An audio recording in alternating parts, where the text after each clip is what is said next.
Welcome back to the Mountain Morning Show. I'm always pleased and happy when Prudential Utah Real Estate comes in on the show. And we've got Deb Hartley, Jim Lee with me as always, and so thrilled to have you guys here. Hi, Joe. Good morning, Joe. Good morning.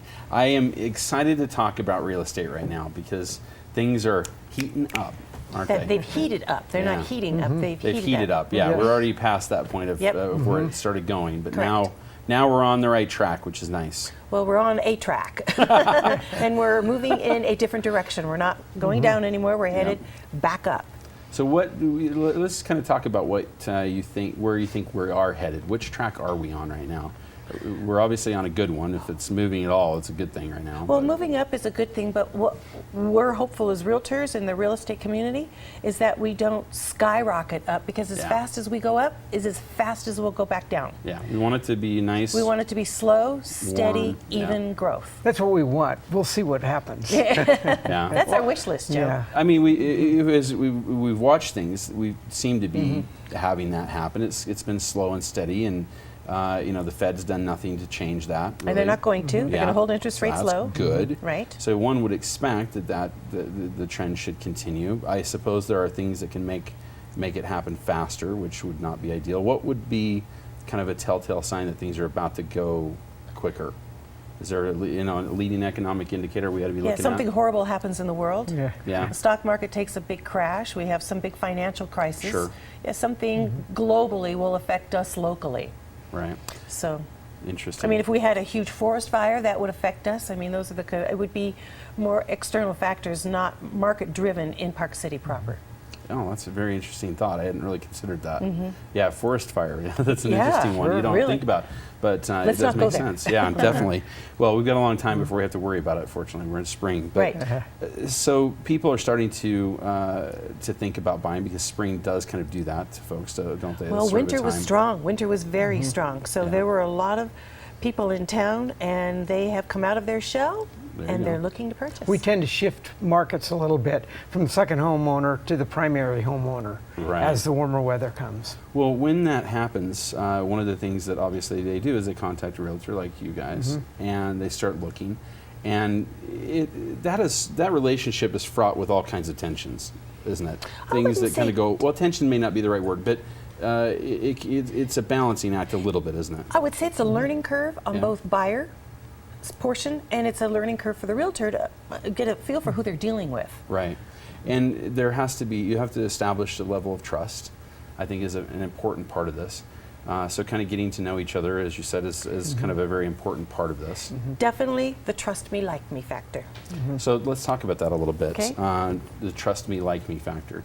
How does it apply specifically to someone who comes and starts investing their time with you guys to look for a home? Well, people come with their own expectations, and some people are very savvy, some people aren't, but everyone seems to have their own take, their own opinion. And what they really need to do is put a trust in the realtor's knowledge, because this is something that we as realtors do day in, day out, every day, all day. Right. And we've got the pulse of the market. Buyers, sellers see things pop here, pop there, have impressions, but we see the big picture a lot better. Add to that, everybody's got a friend here in Park City Right. with an opinion. Yeah. So connected with someone's opinion, as well as the internet, because everybody is they're coming here with their list of things they want to see. Coming Right. here, having been on the internet, they think they're all knowing. Yeah. And they think they have a pulse on what's going on here. And there are so many factors.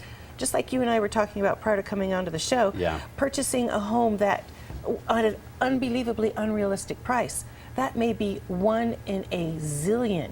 But the thing that we know behind the scenes is what's going on with the homeowners association, what's going on with the roads, what's going on with any lawsuits, what's going on with lots, what's going on with sinkholes. That 1 in a million deal may not be a 1 in a million deal when you really start looking at the bigger picture. That's exactly right. I mean, is the siding falling off? I mean, we live and breathe this 24/7, so trust us. And there's a sale in a neighborhood perhaps where the neighbors all know what the price was, but maybe they don't know the background of it. They don't know what the motivation of the seller was, whether it was desperation. If it was a low, they assume it was a desperation sale.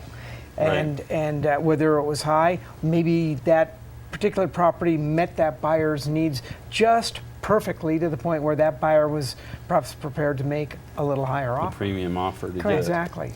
This is very interesting. One of the things that I've seen happen, and I know this is one that's on your list, it's a little further down, but let's talk about it. Two-timing your agent. I love this idea. We don't love that. I'm sure you don't love it. But I think it's kind of funny to talk about because it happens so often. It does. I don't think people realize how often it happens, where you involve one agent, but then you start talking to other agents, and other agents sometimes are willing to help you even if they know that that's happening, aren't they? But it's not ideal to be in that situation because now I'm just kind of thinking of the implications that this brings up. Well, first of all, if we're working with you, Joe, we spend a tremendous amount of time. I know Jim and I would. Yeah. We spend a tremendous amount of time educating you, doing the homework, doing the research, feeding you the information that you're looking for. And then if you take that information and you go someplace else, I mean, that's okay. You have the right to do that. Sure. But just tell us, so we're not continuing to spend those hours, because we only get paid if we make a sale. Exactly. And so we're not motivated by the sale.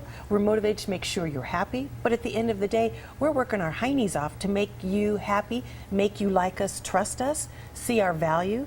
And if you go off to another agent, gosh, just let us know. We're okay. It happens. Right. We're okay. Well, the good thing is I do like and trust you. Thanks. So that won't happen. Yeah, but thanks. it is important to, like you said, this is part of that relationship and understanding what your realtor is doing for you. And one of those things that happens often is, and I remember this when we were looking for our first home, we pulled up to a house and I looked at it and I thought, good grief, there's no way. This is not one I even want to, we don't need to go in.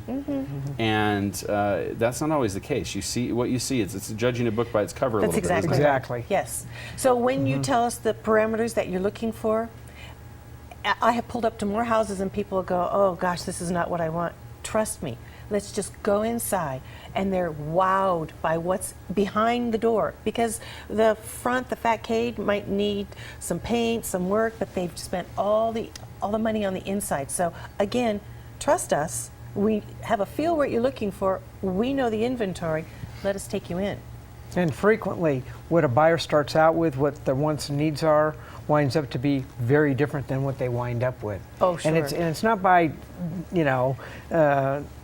just the fact that they couldn't find that. It's they didn't realize what they're really looking for until they're out there in homes looking, whether it's that view or that family room or whatever is important.